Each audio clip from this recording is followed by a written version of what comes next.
travail. Alors, là je peux dire bonsoir à toutes et à tous. Donc nous sommes arrivés à la troisième et dernière partie de cette journée. Donc la quatrième édition de la Journée internationale contre le harcèlement et pour l'inclusion dans le monde du travail. Je le rappelle encore, on était ici en 2023 pour le premier anniversaire. Donc je suis très émue et très heureuse d'être de nouveau chez notre partenaire l'Affaire pour célébrer cette quatrième édition. Alors, je vais commencer par présenter nos invités. Le titre de la table ronde, la paix économique, réconcilier la performance des organisations et le respect des êtres humains. Donc avant de rentrer dans le vif du sujet, je vais vous présenter les unes et les uns, et ensuite on rentrera dans le vif du sujet avec les questions. Valentina Beghini, vous occupez actuellement le poste de juriste spécialisé sur la violence, le harcèlement et la non-discrimination au sein de la branche genre, égalité, diversité et inclusion de l'Organisation internationale du travail à Genève. Vous avez dirigé et supervisé les efforts visant à promouvoir la ratification et la mise en œuvre de la très fameuse convention de l'OIT sur la violence et le harcèlement, la convention numéro 190, puisque nous sommes à Genève, 190 pour les Français de la salle. Vous avez travaillé dans diverses agences gouvernementales aux Nations Unies, dans des ONG et dans le secteur privé en Europe, en Asie du Sud-Est et en Afrique subsaharienne. Je passe à notre deuxième invitée, Valérie Borioli-Sando, responsable de la politique de l'égalité et de la réconciliation chez Travail Suisse. Travail Suisse est une fêtière de syndicats qui compte 10 fédérations affiliées représentant environ 130 000 membres, issus d'un large éventail de branches et de secteurs du secteur privé et du service public. Vous avez rejoint Travail Suisse en 2007 et vous y avez initié notamment le projet Respect 8-3.ch consacré à la lutte contre la discrimination salariale en Suisse. Exactement. Alors, entre autres, Blaise Maté. Vous êtes vice-président Europe et Asie centrale et trésorier de l'Organisation internationale des employeurs. Vous êtes également délégué des employeurs suisses à la Conférence internationale du travail, CIT, et actuellement conseiller spécial pour les relations industrielles auprès de l'Union patronale suisse et de la Fédération des entreprises romandes. Vous êtes membre de la Commission fédérale contre le racisme et membre de plusieurs conseils d'organisations caritatives. Alors, il faut le mentionner, vous avez été le directeur général de l'Affaire Genève de 2007 à 2023, donc pendant 16 ans.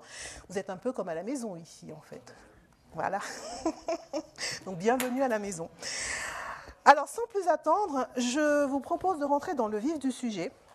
Ce soir, nous allons croiser les regards de ces 3 experts et expertes autour d'une question fondamentale. Peut-on penser la performance en entreprise sans nuire à la dignité humaine ? Avant de commencer les discussions, quand je modère, j'aime toujours rappeler les définitions pour éviter de tomber dans ce qu'on appelle le dialogue de sourds. Donc s'assurer qu'on parle bien de la même chose. Donc je vais donner la définition de 3 mots-clés ou de 3 concepts dont on a parlé durant toute cette journée. La paix économique, déjà, telle que définie par Dominique Steyler, qui n'est plus parmi nous, enfin qui est parti parce qu'il devait prendre un avion à 17h, il avait fait un détour exprès pour cette journée, mais il avait un autre rendez-vous dans un autre pays.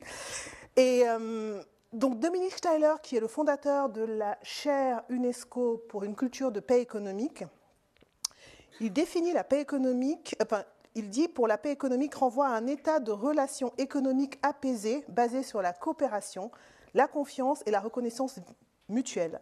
Elle vise à dépasser la logique de guerre économique pour construire un environnement propice à l'épanouissement humain autant qu'à la performance durable. Donc c'est un très court résumé. Vous avez vu que Dominique Steyler, il aime bien parler, on adore l'écouter. J'ai essayé de faire quelque chose de très très succinct. J'espère qu'il ne m'en voudra pas d'avoir tronqué sa définition. La performance, quant à elle, ne peut plus être réduite aux seuls indicateurs économiques. Elle implique aujourd'hui la prise en compte de la qualité des relations humaines au travail, de la soutenabilité des modèles de gestion gestion et de la capacité des organisations à évoluer dans un monde complexe en intégrant la diversité des talents et des expériences. Et ensuite, le troisième concept, le respect des êtres humains. Qu'est-ce que c'est ? Il s'enracine dans une base juridique universelle, les droits humains fondamentaux, la dignité au travail, l'égalité des chances, la liberté d'expression et la protection de la personnalité. Il suppose une reconnaissance des différences, un engagement envers l'égalité réelle et un refus des violences, discriminations et exclusions dans tous les milieux professionnels. Est-ce que tous les trois, vous êtes d'accord avec ces définitions ? Bon, de toute manière, si vous ne l'êtes pas, on le verra très prochainement. Alors, pour la première série de questions, je vais commencer par vous, Valentina. On va parler de la Convention 190. La Journée internationale contre le harcèlement et pour l'inclusion dans le monde du travail a été lancée en 2022, le 24 mai. D'ailleurs, nous sommes le 23 mai, mais vous avez bien compris qu'on devait le célébrer aujourd'hui parce que ça aurait été compliqué d'organiser un événement un samedi à Genève. Donc, c'est pour ça qu'on est là aujourd'hui, mais officiellement, c'est le 24 mai. Quand on a lancé cette journée internationale, nous ne savions pas qu'il existait une convention qui adressait la question du harcèlement au travail. En fait, on l'a su, on va dire, 3 semaines avant l'événement à Fribourg. Et on s'est rendu compte que finalement, notre journée internationale, elle soutenait finalement la ratification de cette journée. Et quelques jours avant de lancer, la Suisse était sur le point de la ratifier. Et puis, il y a eu un rétropédalage. Je ne sais pas, ceux qui... Blaise Maté, je pense que vous vous en souvenez, et potentiellement Valérie. On pensait qu'on était sur le bon chemin, et puis tout s'est arrêté. Mais les discussions ont repris récemment. Donc, en quoi la Convention 190 de l'OIT peut-elle contribuer concrètement à une performance organisationnelle plus humaine et inclusive ? And you can speak in English, by the way. Merci Joël. Oui, je suis heureuse et très ravie d'être ici, mais je vais parler en anglais, parce qu'ils ont mangé 3 minutes, donc mon anglais c'est un peu plus vite que mon français. Thanks for the invitation. Thanks for having the ILO. Yes, Convention 190, or C190, as it is known. I think it's key for performance, organizational performance. It's the first international treaty that recognizes explicitly the right of everyone to a world of work free from violence and harassment, including gender-based violence and harassment. It was adopted in 2019, as you said, and it described violence and harassment broadly. And we have Mate, that I think you were there during the standard setting. It was quite difficult to, have 187 countries agree on a common definition. So ILO constituents decided to go for an umbrella term that includes all the range of behavior or practice that cause any harm. So it's a victim-centered approach. It has a broad scope of protection because it goes beyond employees. And it covers anyone who works, regardless of their contractual status. But it covers also employers as a physical person, so individuals who exercise the duty, responsibilities, and authority of an employer. So the scope of protection is very broad. And also the notion of the workplace, because it's not the traditional physical workplace, but it's basically wherever you are because of your work, both offline and online. So it's very broad.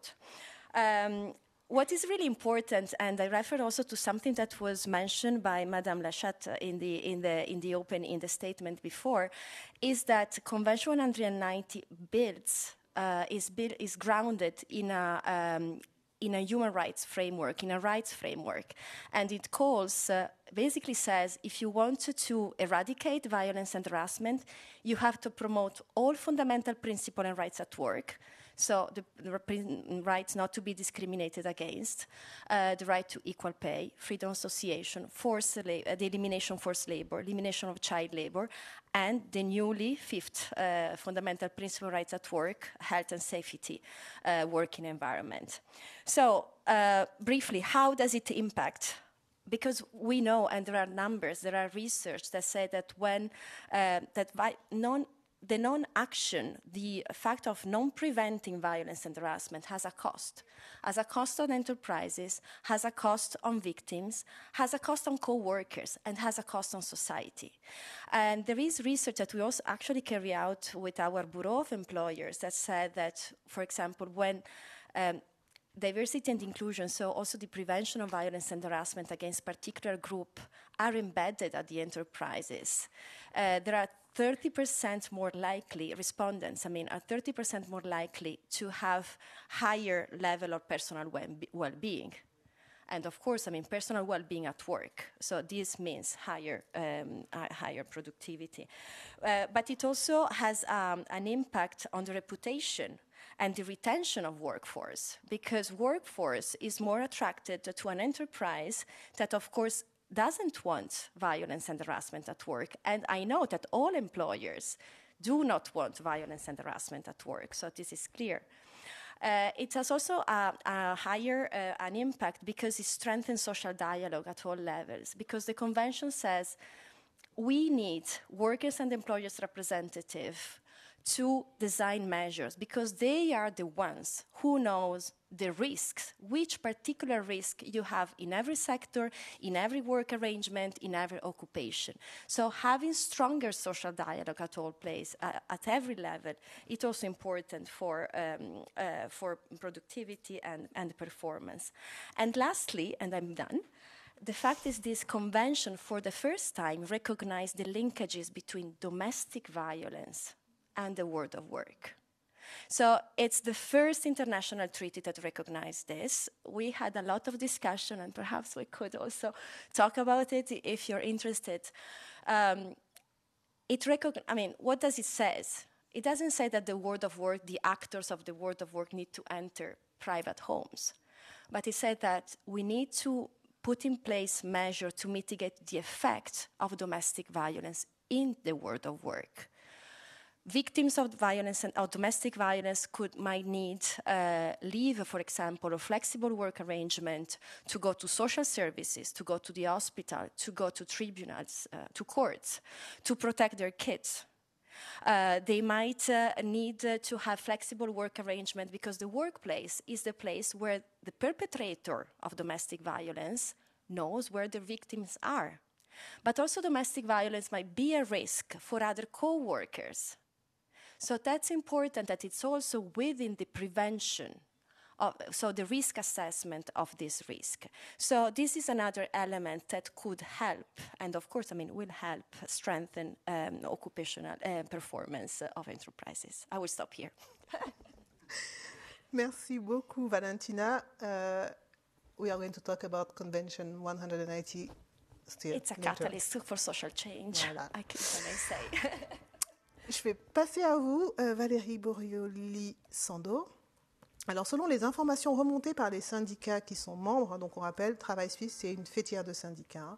Selon les informations qui sont remontées par ces syndicats, quels sont les principaux freins à la mise en œuvre de mesures de gouvernance respectueuses des droits humains, et notamment en matière de protection de la personnalité?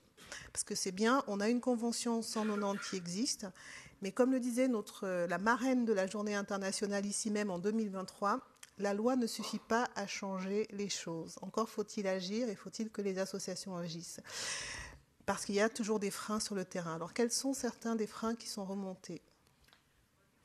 Tout d'abord, merci déjà de m'avoir invité, d'avoir invité Travail Suisse à s'exprimer sur cette question. Pour répondre à la question, je dirais grosso modo deux éléments.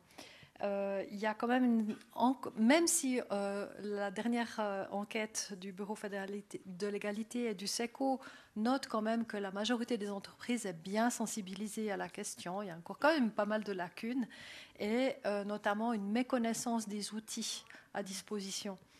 Et puis, il y a plein d'outils à disposition du Bureau fédéral, mais aussi du SECO ou bien de Résalliance, pourquoi pas, on en a parlé tout à l'heure.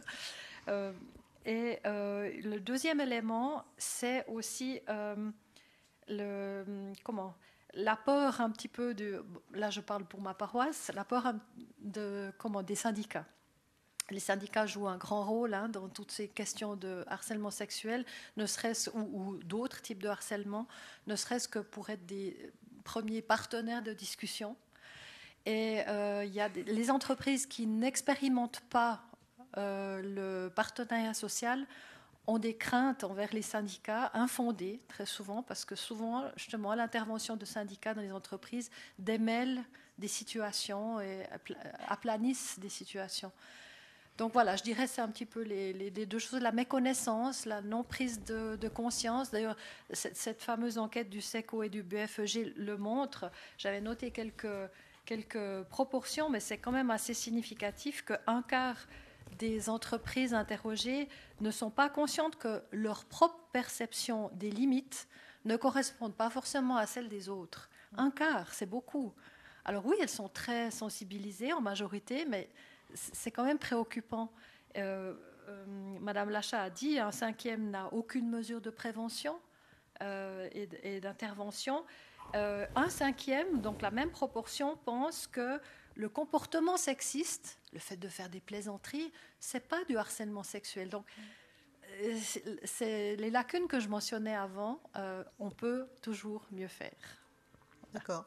Donc, je dirais un besoin de formation, en fait. Absolument. Les freins viennent d'une méconnaissance du sujet et donc un besoin de formation, mais au-delà de la sensibilisation, réellement de formation. De formation. Et on le voit quand on intervient sur le terrain, effectivement, certains actes, certains mots sont tellement banalisés parce qu'ils font partie d'une manière de fonctionner qui a perduré pendant longtemps. Et puis aujourd'hui, on ne peut plus rien dire. Enfin, certains se plaignent qu'on ne peut plus rien dire, alors que la question n'est pas là. Effectivement, un besoin de formation. Et en négociant des CCT avec des entreprises ou des branches, c'est justement aussi dans le domaine de la formation qu'on peut intégrer des choses.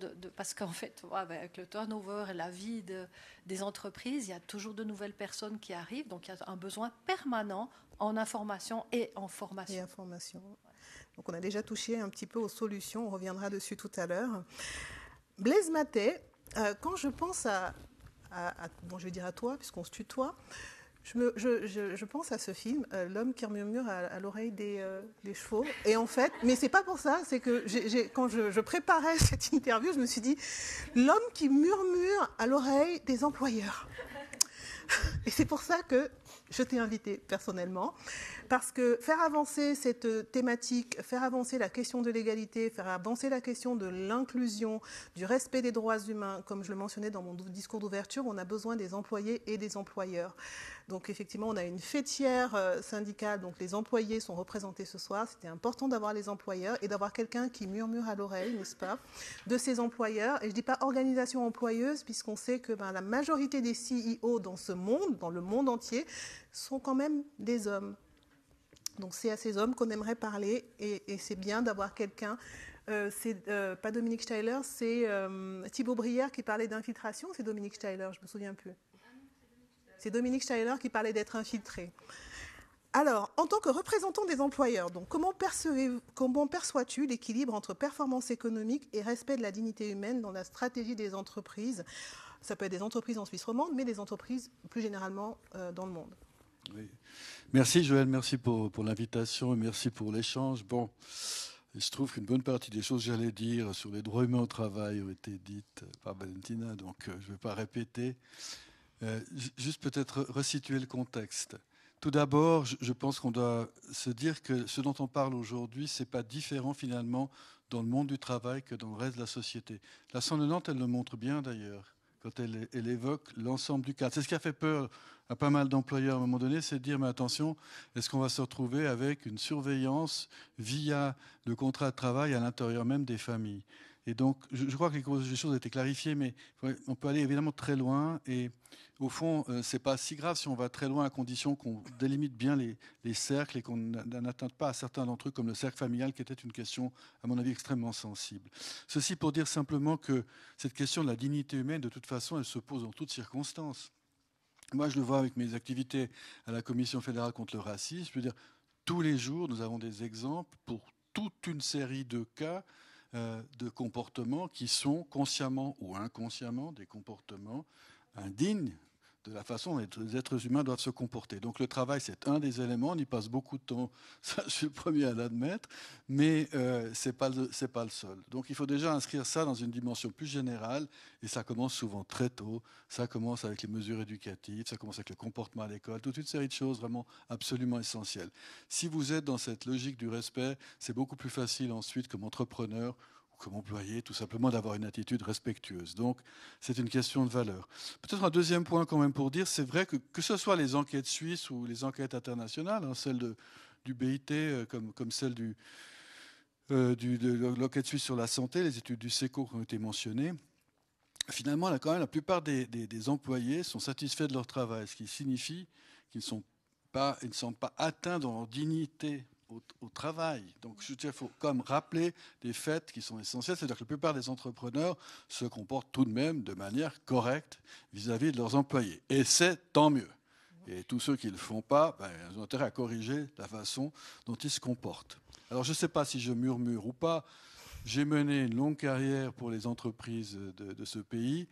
Tous ceux qui m'ont suivi dans cette carrière, ils ne sont pas nombreux dans cette salle, savent très bien que je me suis engagé depuis le début sans aucune espèce d'ambiguïté pour l'égalité salariale, pour l'inclusivité, pour la diversité en entreprise, parce que c'est vrai, ça a été dit, répété par Madame Lachat, mais je crois qu'on ne se lasse jamais de le répéter, la performance passe par l'inclusion de groupes différents, qu'il s'agisse de genre, qu'il s'agisse de génération. Actuellement, vous savez qu'on vit aussi un grand drame générationnel. Quand on vous dit que vous êtes foutu à 50 ans, pour moi, c'est une ségrégation très clairement pour une catégorie d'employés. Je me suis battu contre ça. Je suis très fier de vous dire que j'ai engagé des gens à l'époque ici, dans cette maison, qui avaient plus de 60 ans. Donc je peux vous prouver que c'est tout à fait valable et pertinent. Murmurer, oui, peut-être, dans un certain nombre de cas, crier, intervenir dans beaucoup d'autres, je l'ai fait, je continuerai de le faire. Donc productivité, innovation, ça vient de cette capacité à mettre ensemble des gens d'origines différentes, de vécus différents, d'éducations différentes, et c'est absolument indispensable. Si on n'a pas conscience de ça, moi je me fais beaucoup de soucis pour la performance de son entreprise. Un mot peut-être quand même sur le travail décent. Je complète ce que vous avez dit tout à l'heure, tout en étant tout à fait d'accord.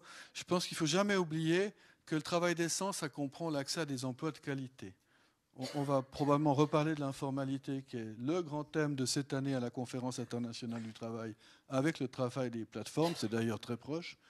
Mais le travail suppose une certaine qualité. On peut avoir des travails difficiles, mais ils doivent pouvoir être faits dans des conditions qui sont correctes. Donc c'est très important de comprendre que c'est la première des conditions pour qu'on ait un travail décent, en plus des droits humains qui ont été mentionnés tout à l'heure. Il y a le dialogue social qui est absolument essentiel, vous l'avez mentionné, et vous savez très bien que je suis un chaud partisan du dialogue social que j'ai pratiqué à tous les niveaux. J'ai commencé ici avec le dialogue social local, Dieu sait si ce n'était pas toujours facile. Et puis maintenant, je me retrouve à faire du dialogue social international, souvent comme responsable de la partie des employeurs qui négocient.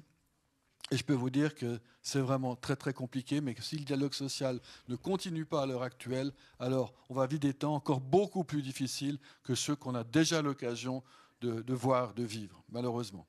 Et puis le dernier point, et c'est très lié à ça, Madame Lachat l'a directement mentionné, mais c'est l'accès à la sécurité sociale pour tous. Parce que dans bien des pays, on n'a pas d'accès à la sécurité sociale. Donc on ne peut même pas parler d'égalité entre divers genres ou entre diverses couches de la société. On n'a tout simplement pas d'accès. 58% de la force de travail dans le monde n'a pas d'accès à un système de sécurité sociale et dans l'informalité. Donc on commence quand même avec ces choses-là si on veut à un moment donné commencer à avoir une stratégie qui prenne en compte la dignité humaine. Il faut commencer par intégrer son entreprise, ses employés dans un système de sécurité sociale. Je m'arrête là. Merci beaucoup.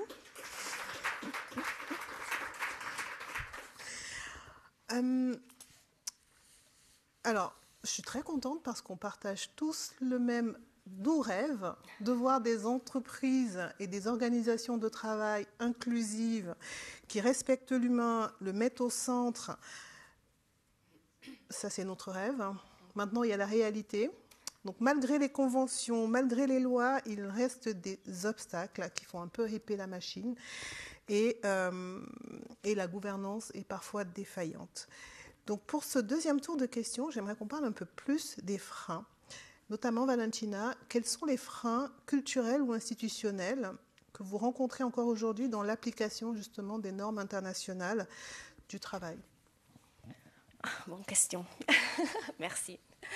So, international labor standards are not only minimum labor standards, so minimum floor, but are only a pathway for social dialogue, for decent work, for inclusive growth, and eventually for peace. So, but you're right. I mean, the ILO has celebrated his 100th birthday in 2019, but we're still facing some challenges with implementation of all these standards. So, what's what we need to deal with? I would say that first, I mean, from an institutional perspective, there is of course, when you go at country level, you might have limited capacity for implementation. So these might go from changing labor policy, but also to put in place and to make this law and policy work in practice. So Madame Lachat was mentioning it before, even in Switzerland. I mean, sexual harassment is within the realm of prevention of occupational safety and health, but it's not always implemented in practice. So weak implementation that could go from, of course, weak institution, institution in the labor market, including labor inspectors, judges that are not trained. And we heard today, I mean, the fact of second victimization, when victim of violence and harassment has to report and to testify in courts, for example. So all of these are part of the challenges, institutional challenges that we need to tackle. Of course, the social dialogue, and Matej mentioned it before. Social dialogue is key, and we need strong social partners, strong collective bargaining and social dialogue mechanism at all levels. But it's not the reality in many countries and in many places. So how we can improve this? We have also the point, this is now you that took my notes, informality. We are great minds, things alike. So how many workers and economic units and employers are out of the formal protection? This is a very important issue to tackle. And indeed, the International Labour Conference this year will discuss this. So we need to put in place more measures to have all these workers and economic units to abide to labor law, to law, I mean, whatever law, and to be protected. And then cultural. We have, unfortunately, in many countries, many sectors, harmful social and cultural norms that perpetuates, for example, discrimination, that perpetuates violence, perpetuates harassment, perpetuates disrespectful behavior. Let's think, for example, about violence and harassment, because this is what I do every day. And I'm not thinking now about any, particular country, but even now here in Switzerland or in Italy. I'm Italian, so I'm my neighbors. In some sectors or occupation, violence is considered part of the job. So you know that when you enter I'm thinking, for example, nurses, because there was this famous campaign, violence is not part of the job. You say, okay, it's like this. And the ILO, with Gallup and Lloyd Register Foundation in 2021, undertook a global survey about violence and harassment. And one of the questions that we ask is why you didn't talk about violence and harassment experience at work. Because we found out that only 50% of victims talked about violence and harassment to a friend, to a co-worker. And they said the first top reason not to talk about it was, well, nothing will change. So this sense that, it's like this. This is our environment. This is our world. So also changes this, mindset. We need to change it. And this is part, and it applies to all the international labor standards. These are part of the challenges that you need to work on to have international labor standards implemented in practice. Donc le changement, la nécessité de faire évoluer les mentalités, de faire évoluer les comportements et de faire évoluer les systèmes de gouvernance. On en revient encore une fois à la formation, n'est-ce pas? Merci beaucoup Valentina. Valérie, alors là j'ai une question un petit peu plus... je me suis dit, est-ce que je la pose? Je vais la poser. On est là pour avoir un vrai dialogue authentique et franc. Hein. Et puis ceux qui suivent Résilience depuis le départ, vous avez compris que nous, on souhaite aborder la thématique sous tous ses angles, mais on s'y confronte. Et les précédents intervenants ont expliqué qu'il n'y avait rien de mal dans la confrontation. Se confronter à un problème, c'est oser le regarder en face. Et si on ne regarde pas le problème en face, on ne trouvera jamais la bonne solution. Alors, Valérie, J'ai peur. Non, du tout. Enfin, ça va. Parce qu'il y a quelque chose qui s'appelle washing derrière, c'est pour ça. Mais bon, comment éviter que le respect de la dignité humaine ne soit réduit à un simple outil de communication? Un de nos intervenants a un petit peu parlé de la tentation de certaines personnes à beaucoup communiquer et à pas vraiment agir. On en a fait aussi l'expérience pendant l'organisation de cette journée internationale. Donc, comment éviter que le respect de la dignité humaine ne soit réduit à un simple outil de communication, forme de social washing, et quel mécanisme pour garantir la sincérité des engagements? En fait, je vous pose une question que nous, on se pose depuis justement... Vous avez beaucoup posé pendant l'organisation de cette journée, puisque nous avons essayé de rallier encore plus de partenaires, plus de soutien, et notamment des personnes qui disent être actives sur ces questions-là. Et comme le rappelait Maria-Maëlle Touré, puisqu'il y a une chronique dans le journal Le Temps que j'ai écrite, on répond justement à certaines personnes qui parlent beaucoup et qui agissent peu, finalement. Alors, vaste question. Bon, je dirais, bon, c'est pas seulement dans le domaine du harcèlement et de la dignité humaine qu'il y a du washing. Hein. On a plein de sortes de washing. Je dirais la transparence et la participation. Dans le domaine de la dignité humaine et de la surveillance de la santé, on pourrait instituer, par exemple, des commissions tripartites, employeurs, syndicats et États, qui suivent voilà, ce genre de politique.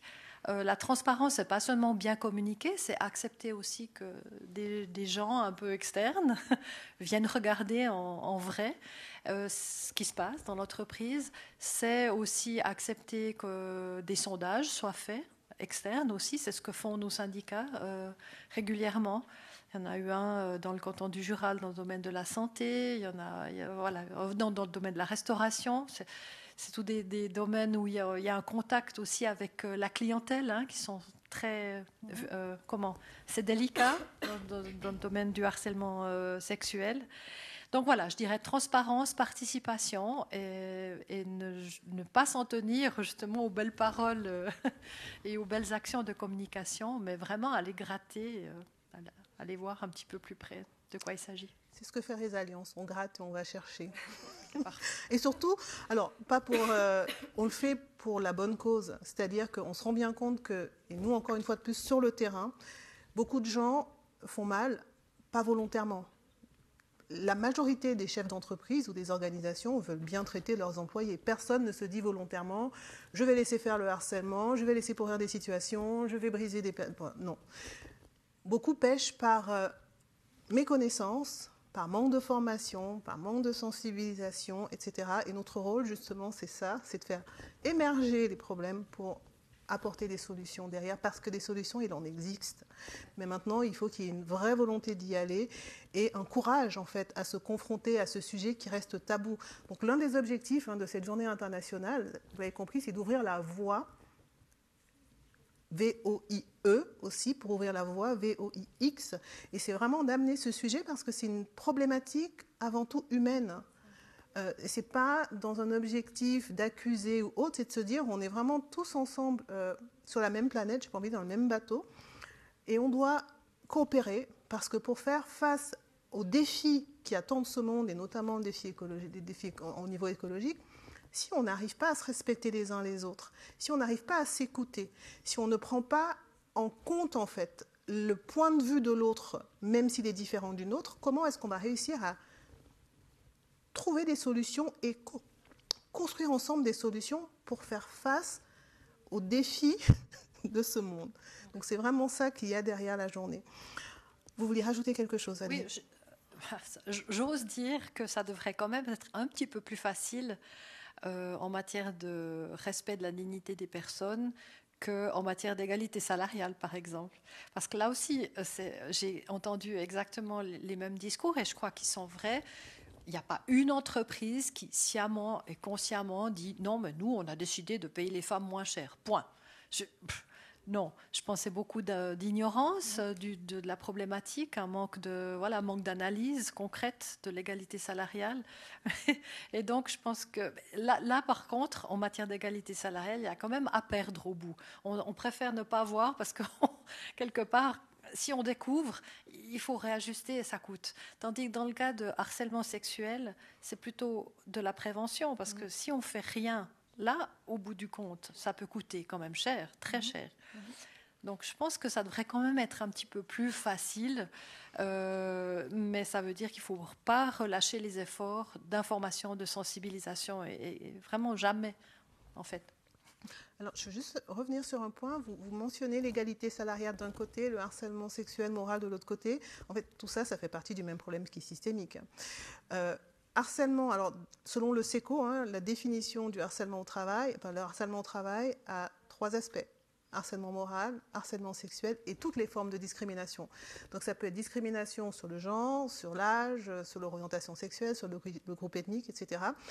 Et ce qui se passe dans la réalité, d'où la complexité du sujet, c'est que souvent, les formes de harcèlement et les formes de discrimination, elles peuvent s'entrecroiser. Ah oui. Alors ça, donc on a des groupes d'individus qui sont concernés par plusieurs formes de harcèlement, de discrimination en même temps. Le concept d'intersectionnalité, justement. Et quand ça arrive, la question, c'est aussi comment est-ce qu'on accompagne ces personnes et comment on résout ce problème qui est encore plus complexe. Quand il y a une personne qui est harcelée sexuellement, qui en plus de ça est discriminée au niveau du salaire, etc., etc., tout ça pour dire que la problématique est très complexe et que pour pouvoir résoudre ou apporter des solutions qui soient efficaces, il faut vraiment la comprendre et la prendre dans cette complexité. C'est le petit... Voilà, je vu qu'on n'a pas beaucoup parlé d'intersectionnalité aujourd'hui, donc j'en profitais pour... C'est vrai que ça complique la donne, mais bon, le respect de la dignité humaine, je dirais, c'est à adresser en premier. Quand une personne est en danger, il faut commencer par là. Et démêler au fur et à mesure avec la personne les problématiques suivantes. Mais c'est vrai que c'est compliqué. C'est compliqué. Merci beaucoup Valérie. Alors... Blaise, j'ai plusieurs questions qui me viennent et là je me dis bon, il faut qu'on avance. Une question facile. Pensez-vous que les modèles actuels de gouvernance dans les entreprises favorisent vraiment, alors je ne vais pas dire le respect de la dignité humaine, mais favorisent vraiment un environnement qui soit exempt de harcèlement et de discrimination? Ça, on revient sur le sujet. Alors, première des choses, c'est quoi le modèle de gouvernance? Il n'y en a pas qu'un seul. Moi, je sors d'une séance hier après-midi consacrée totalement à la gouvernance. C'est dans une organisation, j'en ai fait une série d'autres, dans d'autres organisations. Donc, je rappelle que quand on met en place un modèle de gouvernance, c'est lié notamment à la stratégie qu'on veut développer, aux moyens qu'on entend mettre en œuvre pour atteindre les objectifs de cette stratégie. Et ça commence par une bonne définition de ses valeurs et de ses missions. Chose qui, dans bien des cas, est mal fait. Donc si ça commence mal là, ça c'est difficile d'avoir une bonne gouvernance. Bon. Ceci étant posé, 95% de l'emploi, c'est des PME dans le monde. Et quand je dis des PME, c'est des MPME. Je crois que c'est dit, c'est répété. Alors il faut revenir un tout petit peu sur terre et puis comprendre la problématique d'une toute petite entreprise. Sa problématique, c'est d'abord de pouvoir exister, survivre dans un marché par essence très concurrentiel. Et croyez-moi, je l'ai bien vécu avec l'ensemble des entreprises, des 28 000 qui sont ici et des près de 50 000 qui font la Fédération des entreprises romandes en Suisse romande. Pour l'essentiel des PME, bien sûr, il y a des très grands groupes qui sont tout à fait respectables, mais des PME. Alors vous allez commencer à aller voir ces PME, à leur parler de gouvernance. D'accord? Donc c'est pas sûr que la réponse soit très structurée. Parce que, bien sûr, il y aura de l'aide, il y a des avocats, des notaires, des fiduciaires qui aident ces gens en permanence, mais il faut bien comprendre que le ou la responsable d'entreprise, elle est d'abord dans son métier, avec ses compétences de métier, et avec son développement de métier. Alors évidemment que tout ce qu'on a fait à la Fédération, c'était d'essayer d'accompagner ces PME, comme beaucoup d'autres organisations le font, avec des outils simples qui permettent, si vous voulez, de faire de la bonne gouvernance sans que ça soit trop lourd pour l'entreprise, parce qu'ils se plaignent tous, ils n'ont pas tort, que c'est de plus en plus compliqué pour eux quand même. C'est vrai que les normes sont de plus en plus complexes, que l'encadrement même non normatif est de plus en plus complexe pour toutes les entreprises.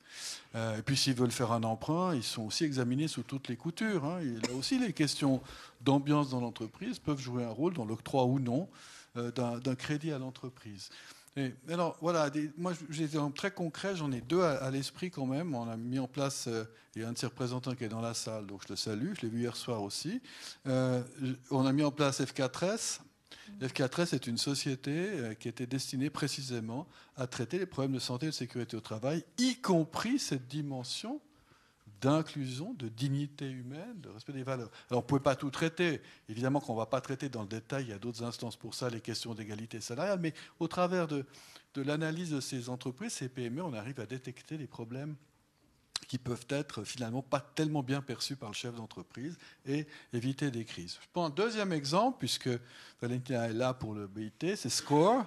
SCORE, c'est le programme destiné aux PME dans le monde. SCORE a fêté ses 15 ans hier après-midi au BIT, ici à Genève. Et SCORE est un programme destiné à marier la compétitivité des entreprises avec le travail décent. Et on l'a fait, et c'est tout à fait possible, et ça marche.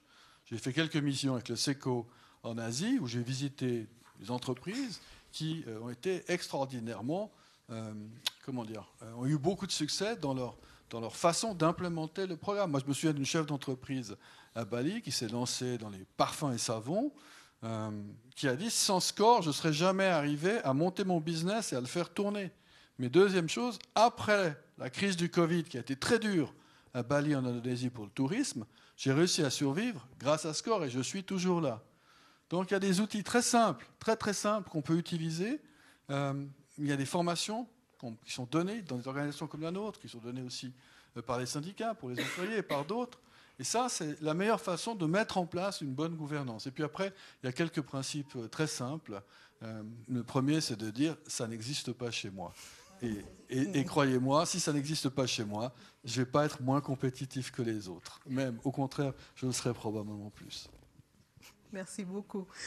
Donc ça, c'est une transition parfaite pour le dernier tour de questions où je voulais qu'on focalise un petit peu plus sur les solutions. Donc vous avez mentionné SCORE, donc du coup, je ne vais pas vous reposer la question Valentina, je vais passer sur l'autre question, parce que j'allais vous demander parler des pratiques concrètes qui sont développées par l'OIT, mais je vais plutôt vous demander, la mondialisation, selon vous, a-t-elle renforcé ou affaibli la dignité humaine ou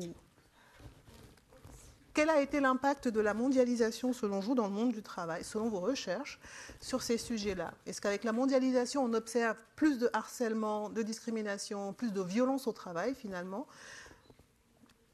Est-ce que la mondialisation est un facteur? Je pensais que j'avais la question sur les, sur les choses qu'on fait ensemble et sur les solutions. Non, je rigole. Well, thanks for the question. You're welcome. For sure, globalization has opened many doors, new markets, new jobs, cross-border collaboration. But of course, it has brought also pressures. And we discussed, I think it was in 2021 or 2022, inequalities. It has deepened inequalities, not only... Huh? Last year. Last year. Yeah. So has deepened inequalities, not only in the labor market. Sorry, 2022. 2022 after COVID, no? It was, I think it was. I was the employed spokesperson. Sorry about that. It's okay. It has deepened inequalities, not only in the labor markets, but in the country and across countries. And when you look, how these inequalities, the impact of these inequalities, and you unpack a little bit inequalities, you see that vulnerable and marginalized groups of course, have often paid the highest price, included in terms of not only of income, opportunities, but of course of respect of their dignity. I don't have data on violence and harassment, and so we don't have that. But we know that for sure there is research that say that poor working conditions increase or are likely to increase the risk of violence and harassment. The same that, so it's an informality, of course, is a driver for more violence and harassment. And discrimination in life and in general, and it was mentioned during the day, discrimination in life, so from banking to public housing, basically those people who suffer this are more likely to experience violence and harassment at work. This we have data from our 2021 global survey. Then, of course, we have new medium for perpetrated violence and harassment, and Matthijs mentioned, I mean, we will have a discussion on platform workers. Of course, online, I mean, it's not that before it didn't happen, but we have a new medium, perhaps, a new way to perpetuate violence and harassment, also online. But, I mean, let's look at the positive in the sense that there are solutions. And at least from my experience at the ILO, working with both workers and employers and governments, I've seen that when there is, strong collaboration and partnership, we can put in place successful measures. SCORE was mentioned, but just thinking about violence and harassment with the Bureau of Employers, we developed a training manual, for employers' organization to build up their training services to prevent and address violence and harassment. We have carried out already in many countries, and from that, a few employers' organizations in some countries have put in place their own training services. We are working with them also, and also with governments as a public employers, to understand, for example, the level of acceptance of violence and harassment. What does it mean? It's for social norms. So is it normal to shout to a worker that doesn't follow the order?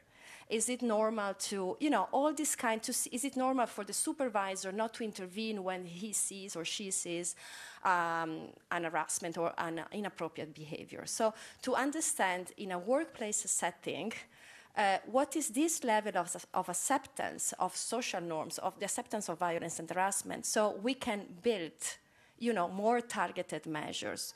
So, and we're piloting this tool in a few countries, and the results are very promising. But we're also working with workers' organizations, so to strengthen the capacity, for example, to negotiate clauses and provision in collective bargaining agreements to tackle violence and harassment. So this is very, very important.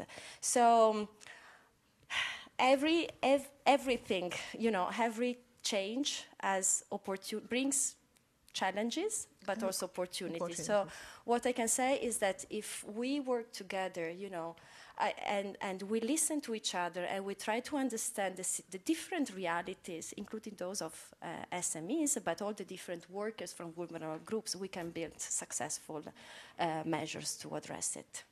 Merci Valentina. Donc je reviens sur la notion de partenariat, de travailler ensemble, de ne pas travailler en silo, justement, de casser les silos, de casser les murs, de communiquer et de travailler avec toutes les parties prenantes. Ce qui m'amène à votre question, dernière question Valérie. Toujours, c'est vous qui reprenez toujours les questions les plus... je n'ai pas fait exprès. Mais non. En fait, non. Dans la lignée justement de ce qu'on disait, partenariat, alliance, à quoi pourrait ressembler une alliance vertueuse entre performance, dignité et innovation sociale? Et puis, voilà. Une alliance vertueuse. Bon, je vais faire un peu de la redite, en fait, comme a dit Valentina. Pardon, j'ai de la peine à retenir les prénoms, désolée.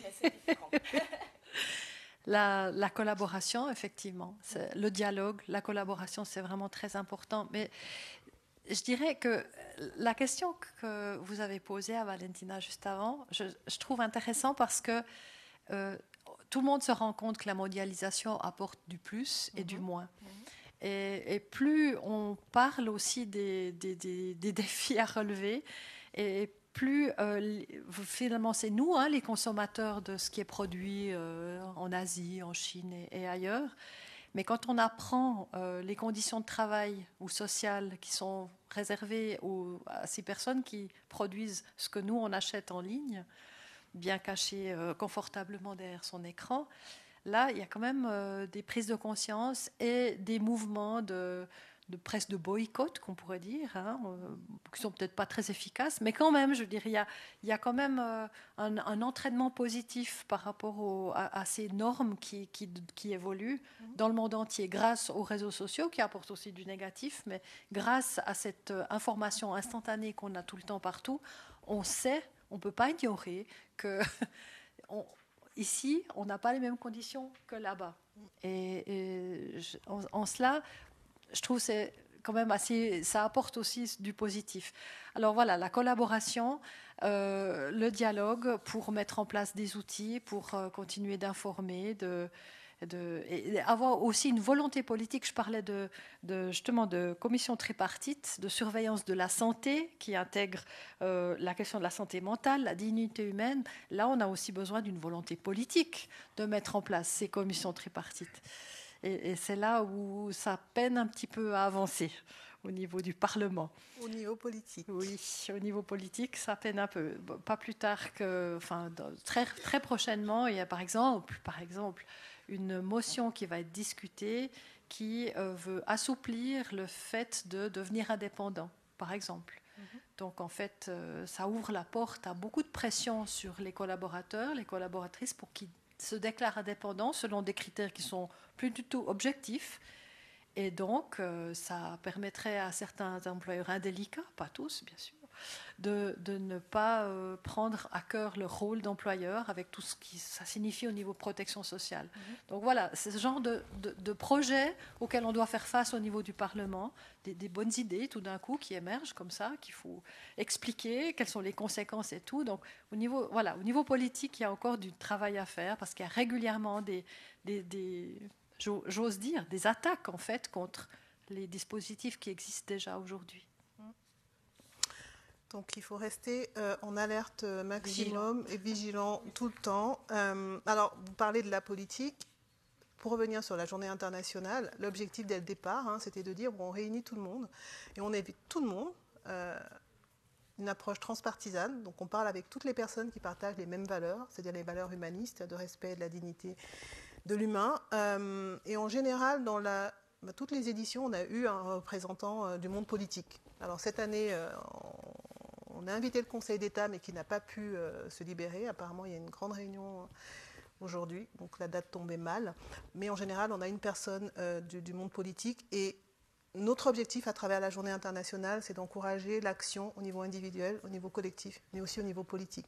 Parce qu'on sait pertinemment que pour que les choses changent, il faut aussi que... tout est politique aujourd'hui, donc il faut aussi que la politique soit impliquée. Merci pour cette inspiration. Alors pour la dernière question, Blaise, je suis un peu embêtée parce que tu as anticipé tu as donné des réponses à des questions que j'avais prévues, mais c'est très bien, donc ça veut dire qu'on est vraiment alignés sur tout. Alors j'étais en train de me dire quelle petite question je pourrais te poser. On reste sur les solutions, donc on est tous d'accord que l'une des premières solutions, c'est la formation. On a beaucoup parlé de KPI, de critères de performance avec des conférenciers précédemment. Qu'est-ce qu'on met derrière la performance? Qu'est-ce qu'on met derrière le critère? Alors c'est à toi que je vais poser cette question justement sur la performance. À quoi ressemblerait une performance mesurée aussi en termes de respect de la dignité et quels indicateurs, selon toi, on pourrait imaginer? Très concrètement, dans une entreprise aujourd'hui, qu'elle soit, alors on va dire une entreprise de moyenne, enfin, entre 50 et 250 salariés, concrètement, qu'est-ce qu'on pourrait imaginer comme indicateur pour mesurer cette performance en termes de respect de la dignité humaine? Et ce qu'on met derrière la dignité humaine, c'est pas le moins de harcèlement possible, le moins de discrimination possible. Alors d'abord, tu as intérêt à avoir ces outils d'une manière ou d'une autre, hein, parce que moi je me fais beaucoup de soucis pour ceux et celles qui se disent j'en ai pas besoin. Je sais bien que dans l'air du temps, actuellement, on peut penser que ça n'est pas nécessaire, mais je rappelle qu'il y a quelques obligations légales. Chez nous, le président n'a pas le droit de changer ce qu'il y a dans la loi comme ça du jour au lendemain. Et je croyais qu'ailleurs aussi, mais il semblerait que ce ne soit pas le cas. À vérifier dans les mois qui viennent. Donc, ça veut dire qu'on a déjà maintenant l'obligation de monitorer la façon dont fonctionne son entreprise. Lorsque tu fais un tableau de bord, lorsque tu fais des KPI, tu dois intégrer cette dimension. Et dans mes propres tableaux de bord, je parle ici comme chef d'entreprise, j'ai toujours intégré cette dimension. Je l'ai intégré avec des outils de contrôle. Évidemment, il fallait avec des outils d'évaluation. Alors ça peut être par exemple une enquête plutôt qualitative faite à l'intérieur de l'entreprise pour savoir où se trouvent les nœuds. Parce que des nœuds, il y en a toujours. Et donc, vous avez le psychologue masqué qui arrive dans l'entreprise. Ah, il n'est pas masqué parce qu'on sait qu'il vient pour ce type d'enquête, à qui vous dites ceci doit être fait de manière totalement neutre, sans aucun nom, sans rien, et sans possibilité d'identifier concrètement les personnes. Sinon, ça ne marche pas.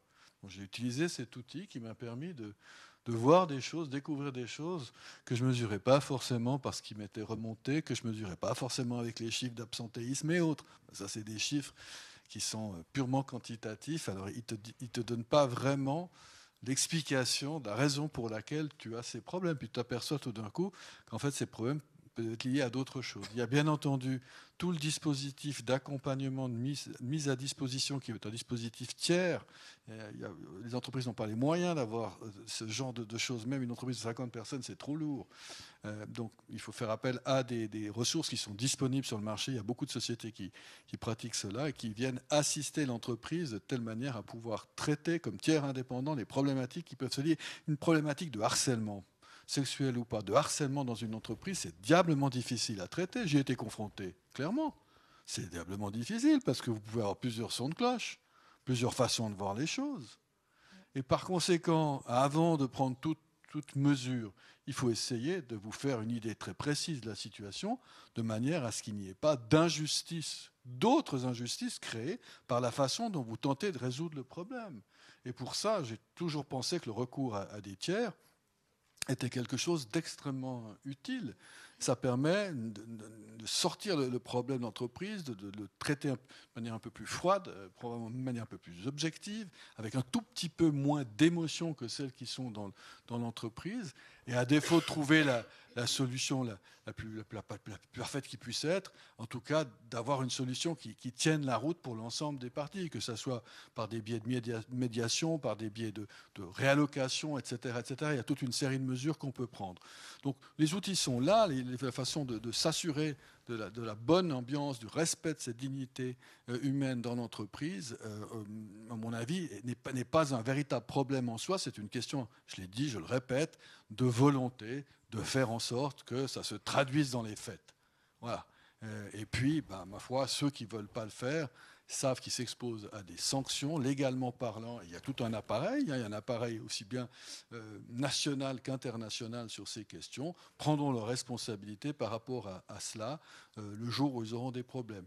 Je m'aperçois que ce n'est pas simple, que même les syndicats ont été confrontés à de terribles difficultés dans des situations ici à Genève qui ont été douloureuses, et je compatis. Je ne me suis jamais réjoui de ça, parce que je sais aussi que c'est des situations que j'ai vécues.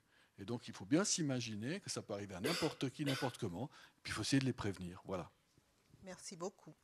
C'est une question de volonté. Les outils existent, les solutions existent. On en a présenté plusieurs cet après-midi.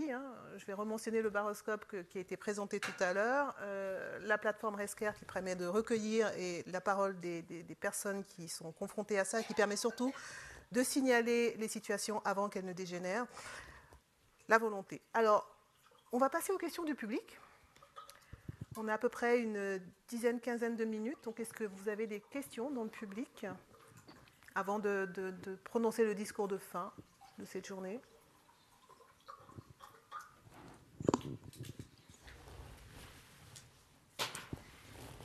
Hi.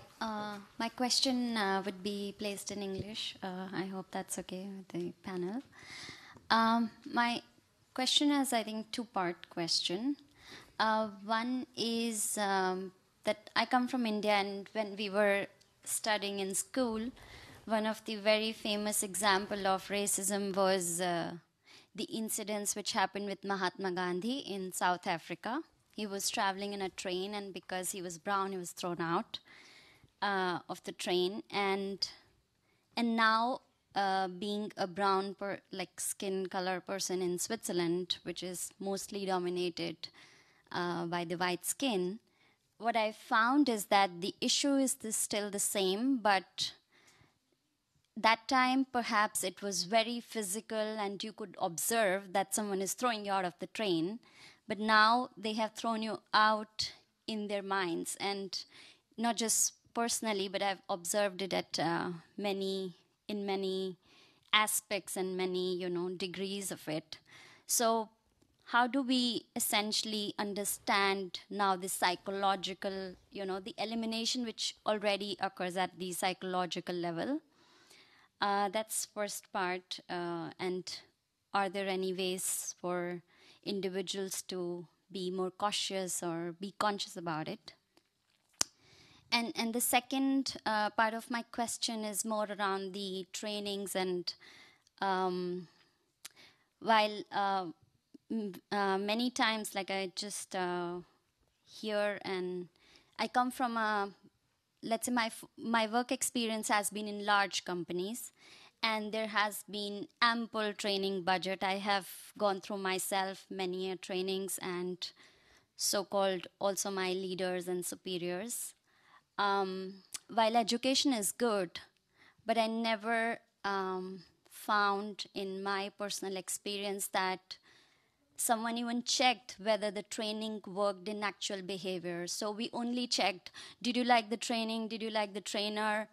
Was it engaging? The course material relevant? But if it's on, let's say, cultural inclusion, but I never saw my boss including anyone after that.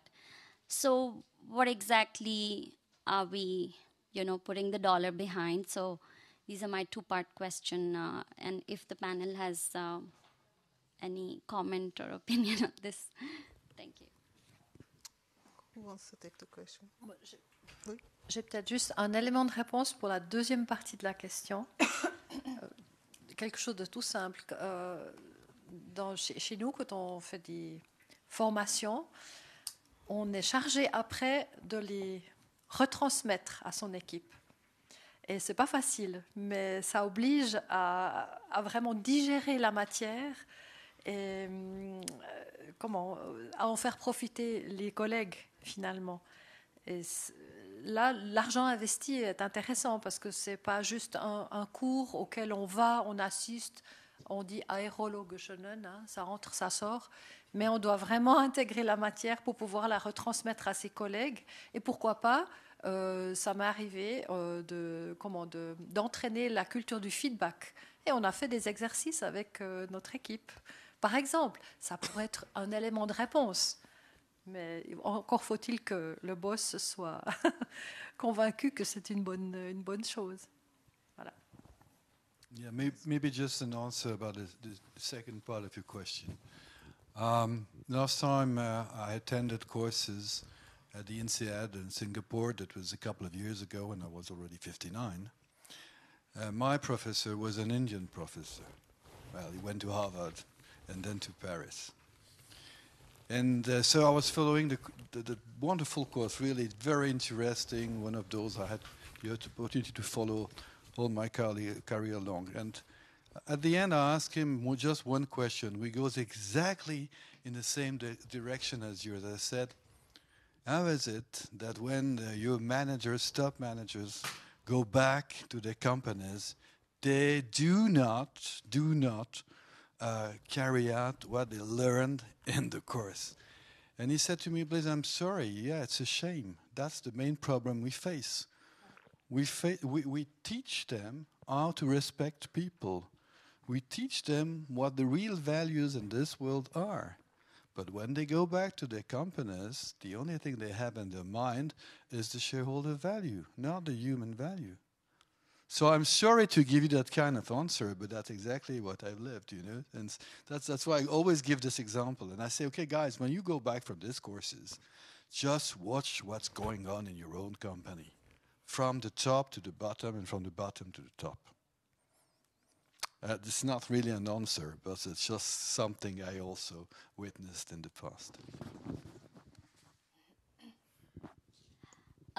So it's just my hypothesis to it is that in my experience, what I've found is that we do talk about systems and collective responsibility and processes and governance and policies and law and so many things.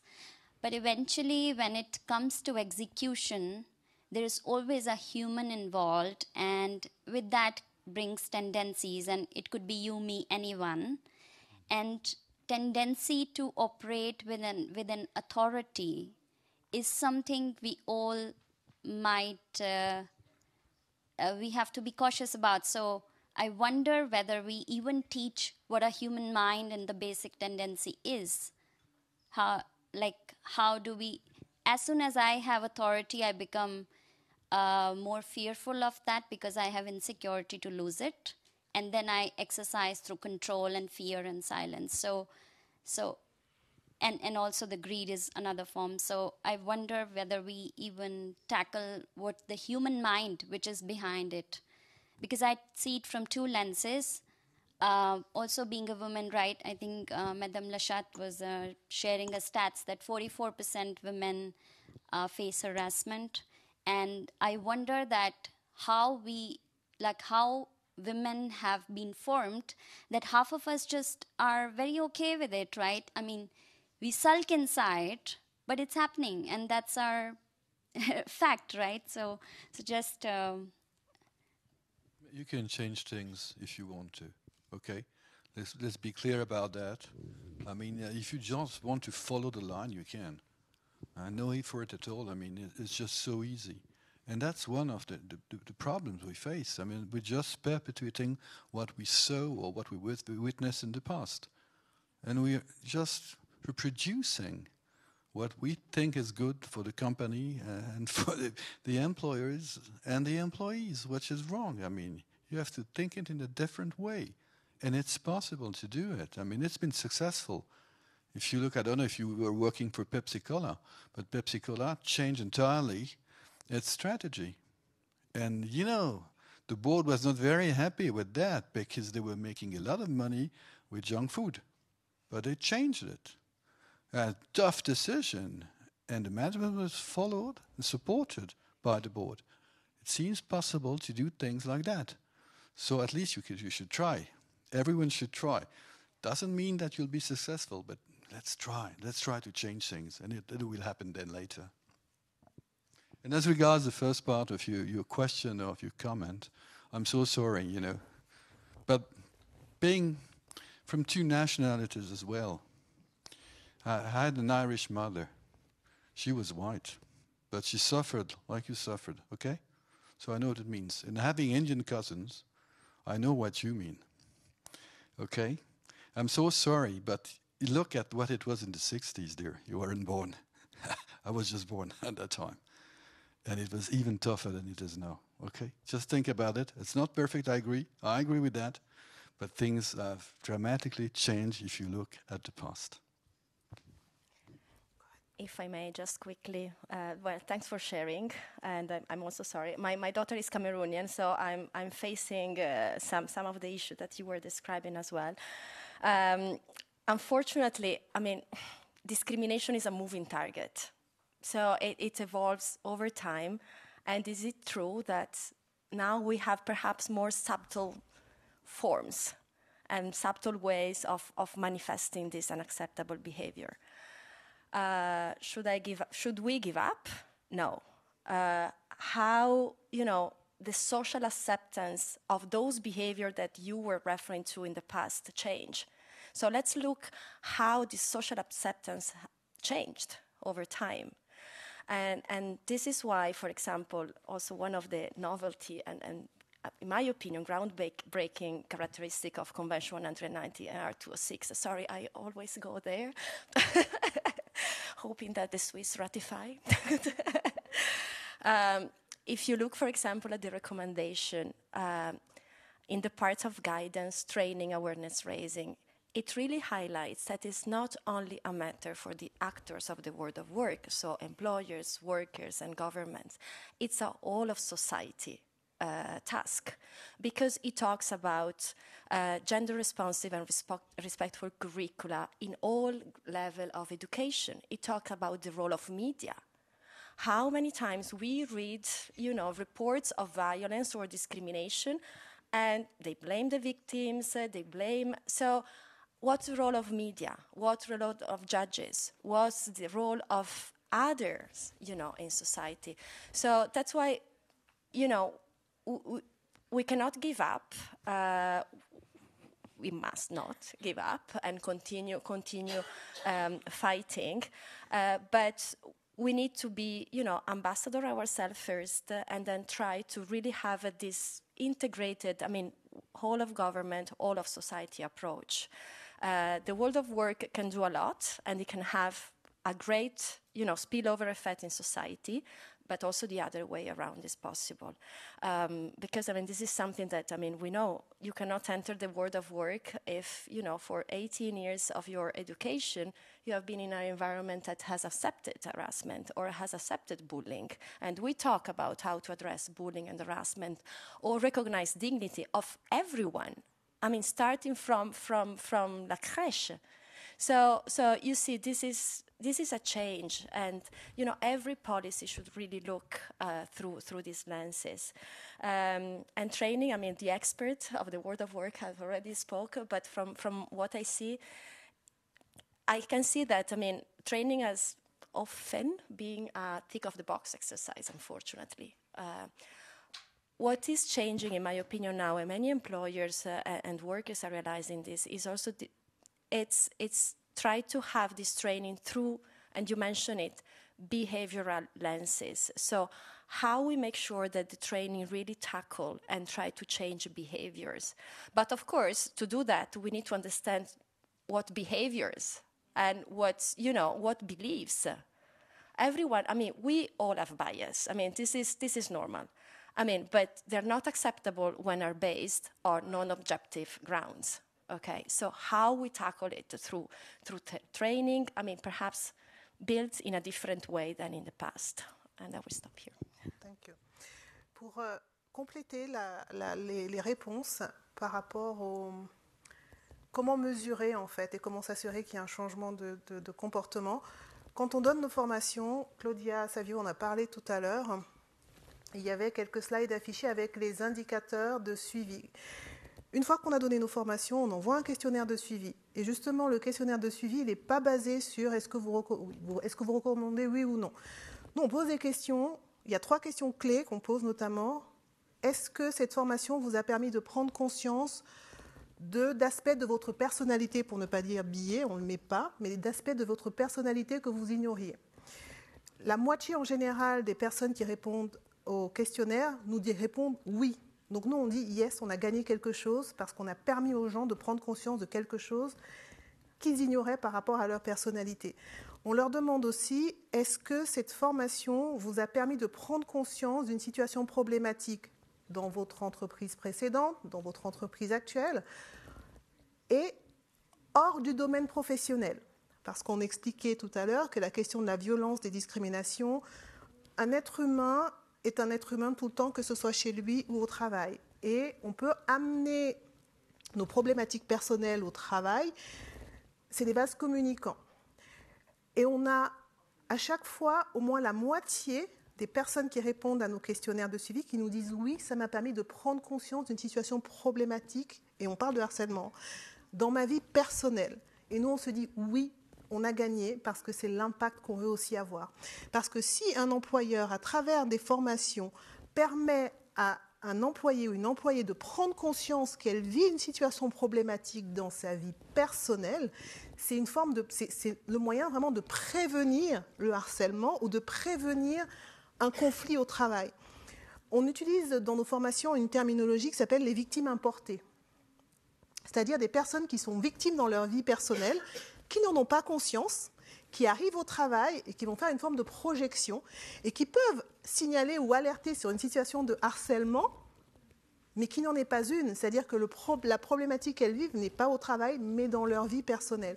Tout ça pour dire que nous, à travers nos formations, justement, ce qu'on essaie de faire, c'est de mesurer ça, c'est-à-dire de mesurer l'impact, et puis de revenir avec des questionnaires 6 mois après la formation. Et puis, entre-temps, il n'y a pas que la formation. Si on s'arrête à la formation, il n'y a pas grand-chose qui change. Au bout de 3 mois, enfin, pas certains, au bout de 2 semaines, on va dire, on a déjà oublié. Donc après, c'est faire des piqûres de rappel avec des e-books, et puis et communiquer ou former de manière différente. Nous, par exemple, après la formation, il y a le baroscope du harcèlement qui arrive. Donc, ce qui permet aux gens de toujours voir ce paysage. Donc, on continue, on maintient le lien et surtout, on maintient le dialogue. C'est pour ça que c'est très important de parler de la problématique. C'est pas en parlant de la problématique qu'on va créer plus de situations de harcèlement. C'est en parlant de la problématique qu'on va mieux la prévenir et qu'on va permettre aux gens de prendre conscience individuellement aussi de leur comportement et comment leur comportement peut générer de la violence sans qu'ils en aient conscience.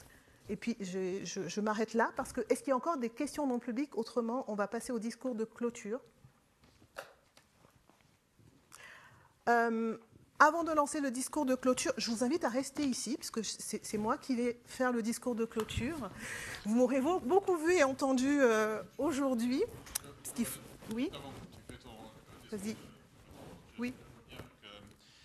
Je tiens à remercier au nom de nous tous pour l'intelligence et les efforts que toi et ton équipe ont apportés pour aborder et représenter la complexité et la multiplicité de la lutte contre le harcèlement et pour l'inclusion cet après-midi. Je crois qu'on a tous appris quelque chose, on a tous vu différentes perspectives qui n'auraient pas été exposées si tu n'avais pas organisé cette conférence et que si tout le monde n'avait pas contribué comme ils ont fait.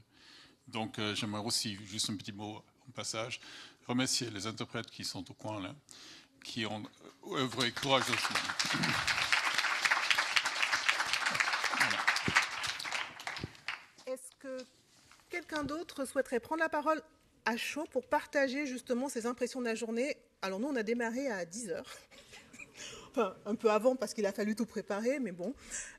Donc ça fait une longue journée. Je sais qu'il y en a qui nous ont suivis dans les webinaires, ensuite qui sont venus sur site et qui sont encore là à 20h. Donc déjà, bravo. Toute une journée sur une thématique qui n'est pas forcément la plus fun. Donc si vous souhaitez prendre la parole, allez-y et partagez à chaud vos impressions. J'ai vu une main se lever. Au fond, Ashley, tu peux remettre un micro. Il y a une dame au fond qui souhaiterait prendre la parole.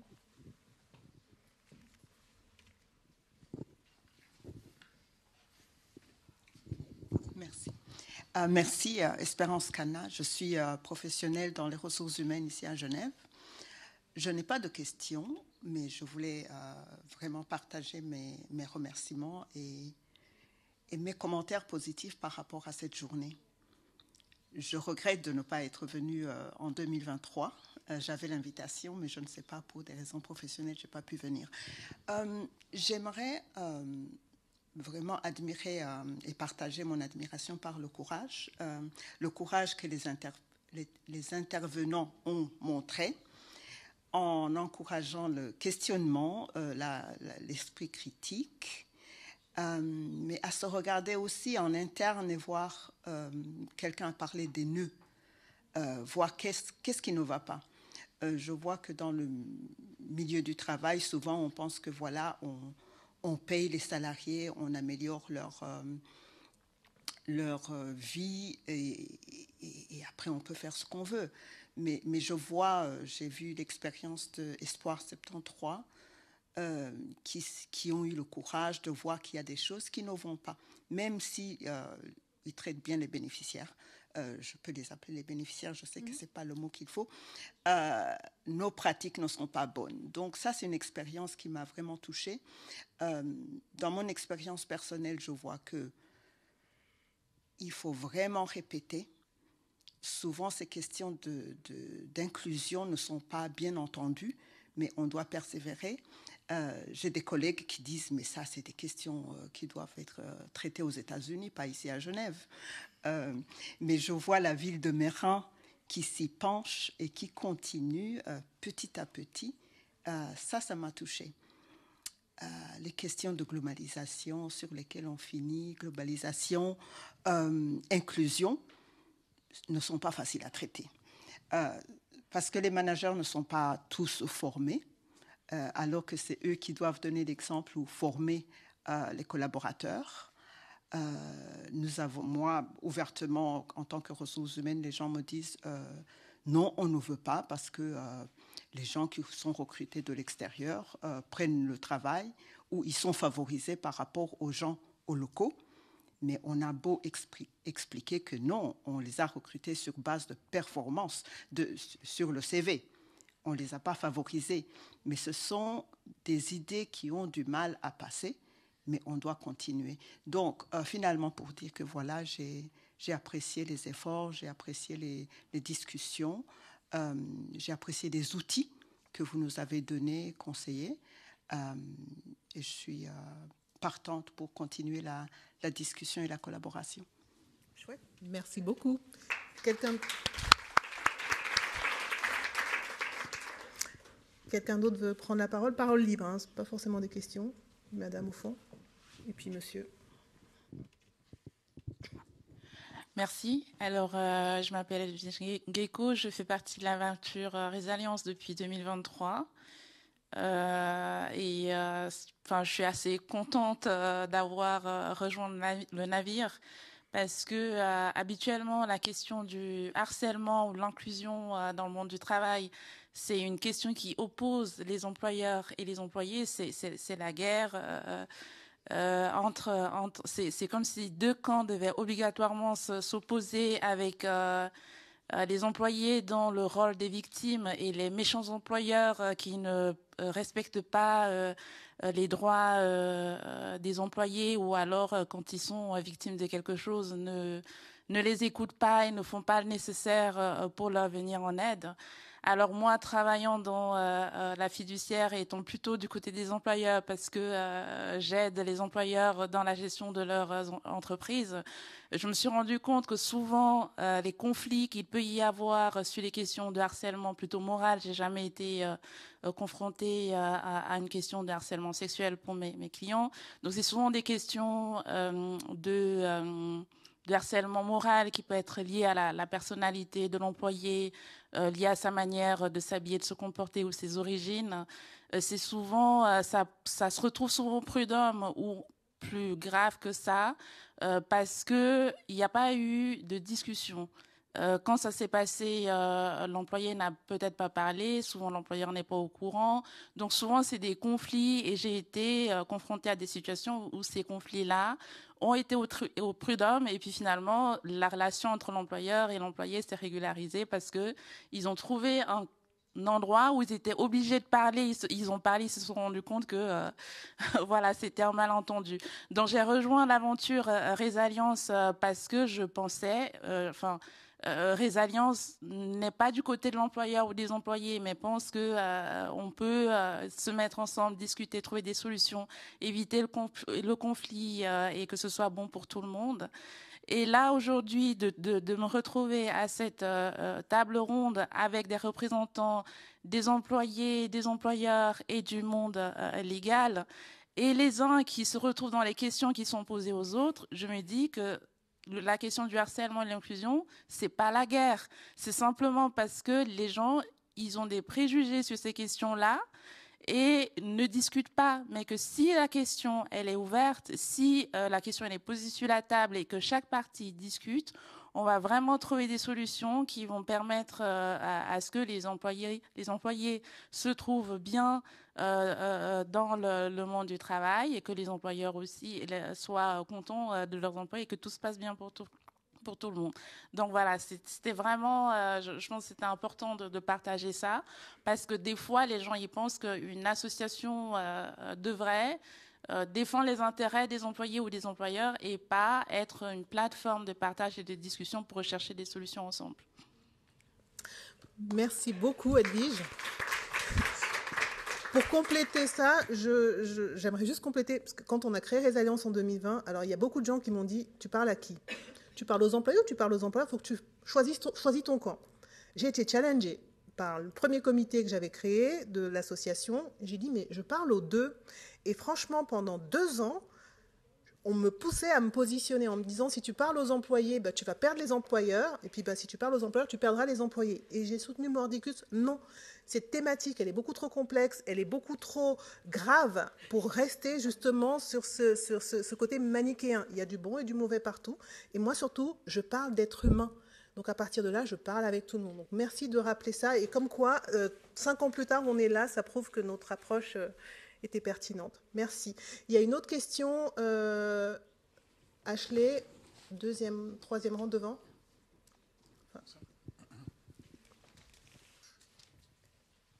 Et puis après, est-ce qu'il y a une autre personne qui voudrait prendre la parole? Après, ok. Et après, je vous libère. Enfin, je fais mon petit discours de fin et puis... Oui, vu que on peut donner son avis. Merci beaucoup pour ce regard croisé, effectivement. Employeurs, syndicats, international, grosses entreprises, français, universitaires et autres. C'est vraiment enrichissant tout ce qu'on a entendu sur cet après-midi. Et peut-être un sujet pour l'année prochaine, que je me réjouis d'être là. Moi, ça fait ma 3e journée que je fais avec toi et c'est toujours enrichissant. Monsieur Mattel l'a rappelé, en Suisse, 99,7% des entreprises sont des PME. Donc oui, les grosses entreprises ont peut-être des capacités, des moyens, des analyses particulières. Il ne faut pas oublier ces 99,7%, et notamment les petites entreprises, les entreprises de 10 à 50 personnes. C'est là où c'est le plus dur. F4S accompagne depuis 20 ans des centaines d'entreprises, et notamment sur ce secteur-là, qui est un petit peu oublié de tout le monde. Et moi, quand je vois un employeur qui se retrouve avec suite à une visite d'un inspecteur ou une inspectrice du travail, vous ne faites pas ce qu'il faut, je vais vous envoyer la brochure du SECO, disponible gratuitement par le SECO, harcèlement, mobbing et autres formes d'harcèlement, 43 pages de texte sur le coaching, la conciliation, la médiation, l'enquête, etc., il est perdu. Et peut-être que pour l'année prochaine, avoir ce regard croisé des petites entreprises qui doivent avoir des solutions concrètes, rapides, et qui n'ont pas la même temporalité qu'une grosse boîte. Et ce n'est pas parce qu'elles sont petites qu'elles ne font rien, parce qu'une entreprise de 50 personnes, quand elle perd un salarié ou une salariée, elle perd 1/50 de sa compétence. Quand une boîte de 3000 perd un salarié ou une salariée, elle perd 1/3000. Je peux vous dire que les patrons de PME, effectivement, sont très regardants sur ce qui se passe dans l'entreprise. Par contre, ils sont en même temps d'être patrons, ils sont RH, commercial, marketing, ils font toutes les fonctions. Et ça frotte un petit peu quand il faut réfléchir, trouver des solutions concrètes. Voilà. Donc peut-être pour les autres années, dans ce regard croisé, mettre aussi toutes les formes d'entreprise qu'il peut y avoir. Mais merci infiniment Bruno. Justement, vous allez recevoir, enfin toutes les personnes qui sont inscrites vont recevoir un questionnaire de suivi. Il n'y aura pas 15 000 questions, hein. Il y en aura 4. Et l'une des questions, justement, c'est quelles sont vos suggestions pour les prochaines éditions, enfin, comment on peut mieux approfondir certains sujets. Donc, merci beaucoup. Faire un petit zoom peut-être sur les PME. Si vous êtes d'accord, Tu veux... Ok.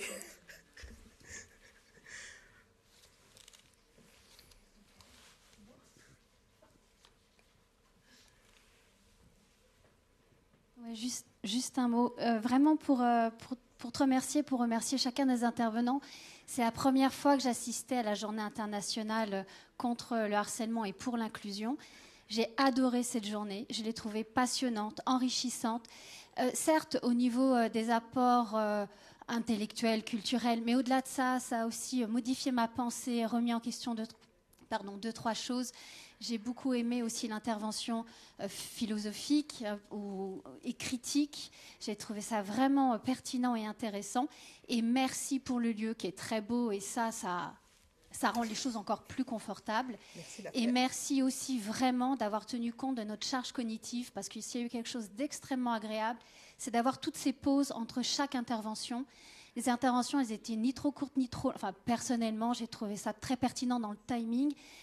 Et le fait, et c'est très rare, de ne pas enchaîner une discussion après juste une autre discussion, mais d'avoir ces pauses entre chaque moment intense, a permis de le vivre sans... Enfin, personnellement, je ne sais pas comment c'est pour vous tous, mais sans un épuisement qui fait qu'à la fin, on n'écoute plus rien, parce que c'est intéressant, mais c'est juste épuisant. Donc, Merci, merci et merci.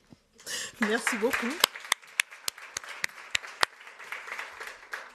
Merci infiniment, ça me touche. Du coup, je vais avoir des trémolos pendant que je vais faire mon discours. Hein. C'est sympa de me...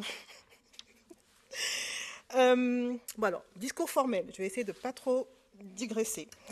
Donc, mesdames et messieurs, nous voici au terme de cette journée d'échange, de réflexion et, je l'espère, d'impulsion nouvelle. Aujourd'hui, nous avons refusé d'étouffer le sujet du harcèlement. Nous avons fait le pari de la parole franche, authentique, constructive. Ensemble, nous avons esquissé le dessin d'un monde du travail qui respecte l'humain et élève le collectif. Un monde où l'inclusion ne serait plus une posture ni une promesse creuse, mais une réalité vécue, ancrée, partagée. Car au-delà des phrases, il y a des vies humaines, il y a des trajectoires brisées, des familles, des entreprises et des organisations fragilisées. Le harcèlement laisse des traces indélébiles. Comme le rappelait en 2023, ici même, Madame Micheline Calmiret, donc je rappelle, ancienne présidente de la Confédération et marraine de la Journée internationale, je la cite, « Le harcèlement vise à détruire une personne, à l'humilier. » Et elle ajoutait aussi, « On ne change pas la société en changeant simplement la loi. Il faut encore être actif à côté. Il faut que les associations se mobilisent. » Et moi, je rajouterais ceci, il faut aussi donner les moyens à ces associations pour qu'elles puissent se développer et agir. Comment faire en sorte que des initiatives comme celle-ci, qui nous unit aujourd'hui, je rappelle 150 personnes inscrites pour les conférences sur site et 130 en ligne, comment faire en sorte qu'une initiative comme la Journée internationale contre le harcèlement et pour l'inclusion dans le monde du travail, qui rassemble des employés et des employeurs, syndicats et patronats, comment faire en sorte que cette initiative et d'autres reçoivent un soutien financier à la hauteur des enjeux? C'est une question que nous aurions aimé aborder avec le Conseil d'État, mais qui s'est excusé qu'il ne pouvait pas être là ce soir. Parce que, pour rappel, Résilience est une association indépendante, ce qui veut dire que nous ne touchons pas de subventions, ni du privé, ni du public, mais nous œuvrons avec toutes celles et ceux qui partagent notre vision du monde, d'un monde du travail, respectueux, équitable, et nous construisons des ponts. Nous encourageons le dialogue, le respect, la transformation et la transmission de valeurs humanistes. Donc, chers employeurs, bâtir des environnements professionnels respectueux, ce n'est ni un luxe ni une option. C'est une responsabilité légale, comme on l'a vu dans l'une des sessions. C'est aussi un levier stratégique de performance, de pérennité, de prospérité et de paix sociale. Un message à celles et à ceux qui ont vécu le harcèlement. Vous êtes beaucoup trop nombreuses et trop nombreux. Selon le BIT, on rappelle quelques chiffres, un employé sur 5 dans le monde vit de la violence ou du harcèlement au travail. C'est énorme, 25%. Une femme sur 2, à minima, est confrontée au harcèlement sexuel durant sa carrière professionnelle. Alors, équilibre oblige, un homme sur 10, officiellement. Donc, à vous qui avez vécu cette situation, je veux dire, ne restez pas seuls. Osez demander de l'aide, ce n'est pas une faiblesse, c'est un acte de courage.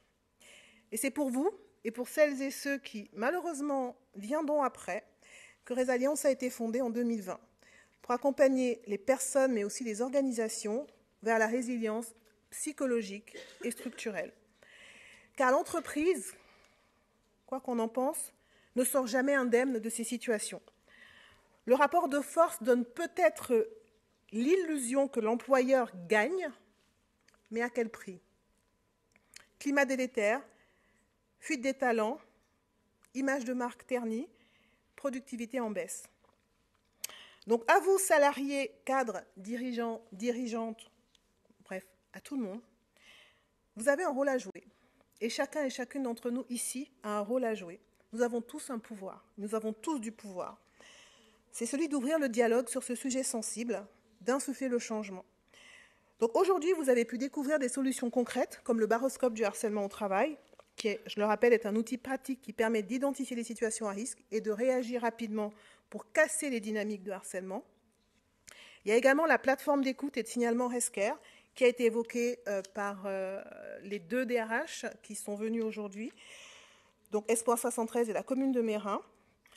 C'est un dispositif indépendant et confidentiel qui permet de détecter et d'accompagner les cas problématiques. Si vous avez des questions sur ces outils, vous savez où nous trouver. C'est des outils de résilience. Alors enfin, je voudrais dire merci. Merci à vous toutes et à vous tous ici présents, et je veux dire ici encore présents à cette heure tardive. Merci à nos orateurs et à nos oratrices. Dominique Steiler qui a dû partir, Thibaut Brière, Maya Artig, François Bernard, Virginie Dalibar, Claudia Savio-Druliol, Valentina Beghini, Valérie Borioli-Sondo, Blaise Maté encore là. Je ne vais pas citer les 6 ou 7 intervenants qu'on avait en webinaire ce matin, hein, on doit avancer. Merci également à nos modératrices et à notre modérateur, Maya, Dougou, Claire, Frodé, Maria-Mel Touré, qui également a dû partir. Merci aux membres de Résalience qui ont œuvré dans l'ombre. Donc Béatrice, Rachi, Edwige, Sébastien, Ashley, Christelle, Louis, Marie. Et en fait, toutes les personnes que j'ai citées là, j'aimerais vous demander de nous rejoindre sur scène, s'il vous plaît, pour l'image de la fin. Donc les intervenants, les modérateurs et modératrices qui sont encore présents, hein, que j'ai cités, Maya, tu me regardes avec des yeux, mais il tombe de te lever. Je sais que c'est fatigant, mais s'il vous plaît, rejoignez-nous tous ici. Encourageons-les. Et les membres de Résalience que j'ai cités, qui veulent toujours rester dans l'ombre, mais là j'ai envie de vous avoir à côté de moi. Béatrice, Rachi, Edwige, Sébastien, Ashley, donc Christelle est partie, Louis est parti, Marie, pour qu'on puisse remercier tous ensemble ceux qui sont venus. Alors, prenez place, on s'organise, on peut pousser les chaises. On se met debout, oui. Parce que ce que je voudrais vous... Il y a de la place encore, hein. Le podium est grand, hein. Je sais, vous n'aimez pas ça. Non, parce qu'effectivement, quand on dit Résalience, c'est Joël qu'on voit tout le temps. Parce que j'ai la chance de travailler avec des personnes extraordinaires qui me soutiennent énormément et qui adorent rester dans l'ombre. Donc, je ne leur ai pas demandé leur avis ce soir. Non, il ne faut pas se cacher. Bon, Ashley, s'il te plaît.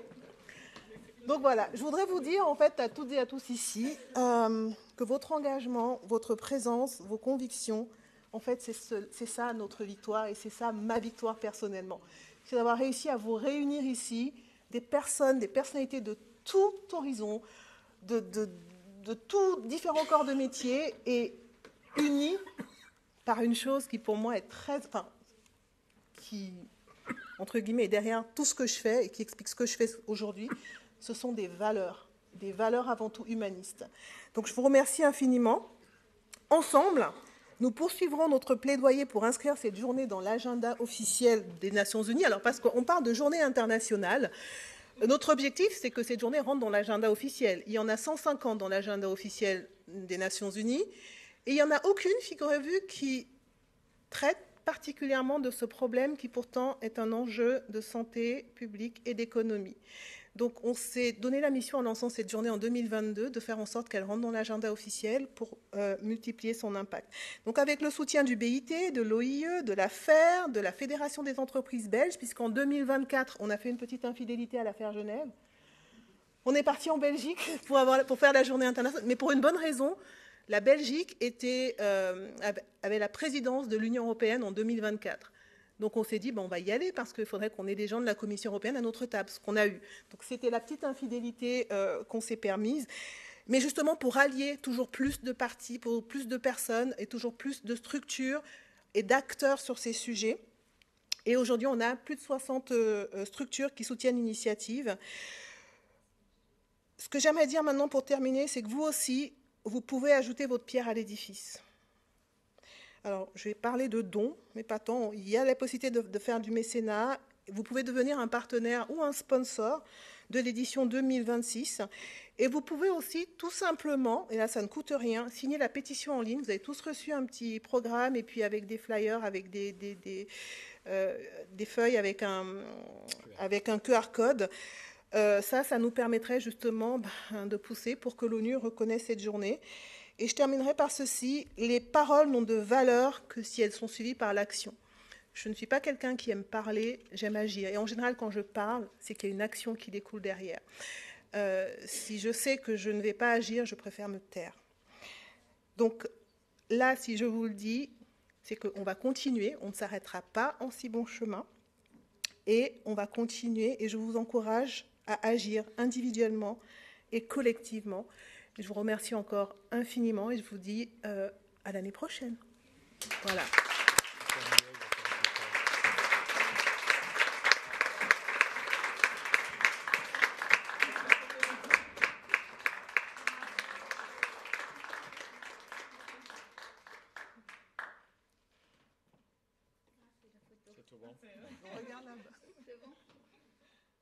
Merci beaucoup, merci infiniment.